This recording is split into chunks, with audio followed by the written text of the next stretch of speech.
According to a recent poll, Bristol has been considered the best city to live in within the UK. This statement may not be true if you're from the BME community. Stop and Search is a police tool that's had its fair share of media coverage. It's a tool that can be used by the police on anyone if the police have reasonable suspicion. This has led to tension and mistrust from communities, and in the past has even led to riots.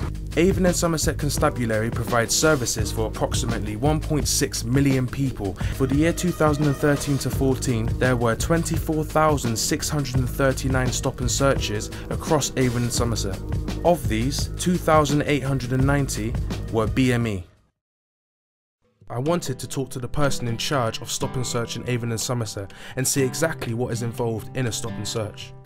There's lots of perceptions about stop and search, and we want to make sure we're getting it right. And what I mean by that, we want to make sure we're getting it right for the community. We're protecting them.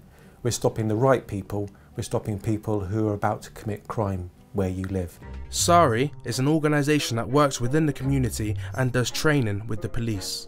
Our primary service is casework and advocacy for victims of racial harassment, racist attacks, and now for all other types of hate crime as well. We do training for the police, and we train them on understanding the needs of particular communities and trying to get them to look at barriers, trying to get them to look at the perceptions of communities and how can they police communities with sensitivity and respect. That's number one, really. Race across the whole country, locally, it is one of the highest forms of hate crime that we're still seeing. But we're training a whole range of agencies. We train housing providers, we train support workers, social workers, teachers, governors. We're doing training for a whole range of different types of agency. Having spoke to various people and gathered their thoughts on stop and search, I posed a question: should stop and search be scrapped? Stop and search is needed. If they don't stop, how will they know? Maybe there would be a terrorist walking, or maybe there would be a guy walking with a gun. I have heard police officers talking about stop and search in a really naive way. All I'm doing is doing my job.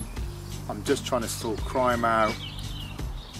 I'm not the police officer that came on before. I'm not the one that did something to them before. I'm not the institution. Really not understanding the fact that when someone in uniform comes into an interaction with someone from a community that has been historically mistreated by that uniform, it's not two individuals coming together, it's two histories, it's two cultures. In my heart of hearts, as a police officer, I see the value of what stop and search actually brings to us, but I see the damage what it's doing to our communities and what the damage what it's actually doing to the service in relation to trust and confidence. And I believe that stop and search perhaps might have this stigma linked to it. The top of the iceberg above the water doesn't meet, it's the bottom that's clashing, it's all this stuff underneath. And I think some police have never understood that. They just say, well, I'm just trying to solve crime. If I pull you over or stop you and then nothing's wrong, what are you worried about? I inconvenience you for 5 hours. What they don't understand is what you're doing is affirming my powerlessness, or enforcing the relative powerlessness of people that look like me, that could be my son, could be my cousin, or could just be people I care about. For us, it's a preventative tool as well, because if we didn't have stop and search, those people who wanted to go out and commit crimes could wander around freely without fear that they're going to be interrupted before they commit an offence. And obviously we want to stop people from committing crime. It needs to be checked more. There needs to be better training to make sure that the way officers prepare themselves before they do that is appropriate, to make sure that they're constantly challenging themselves and never acting on prejudice. We need to properly look at is how officers stop and engage with and talk to the community. I think we as the black community have a responsibility to ourselves as well, and I think we have to be more instrumental in actually shaping how those laws are enacted against us. And part of this is about education, and we need more officers, more police staff within the policing environment who can actually educate not only the officers and staff who are within the organisation, but also our young people out there in our communities, so that people actually understanding why are you being stop searched.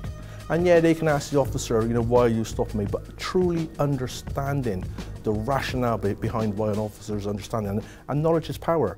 Stop and search is a very sensitive subject and has influenced my own perceptions of the police as I was growing up. Essentially, it's about human interaction, perceptions on both sides, and racial stereotyping. It's a very long journey, but I'm optimistic about the relationship between citizens and their police force.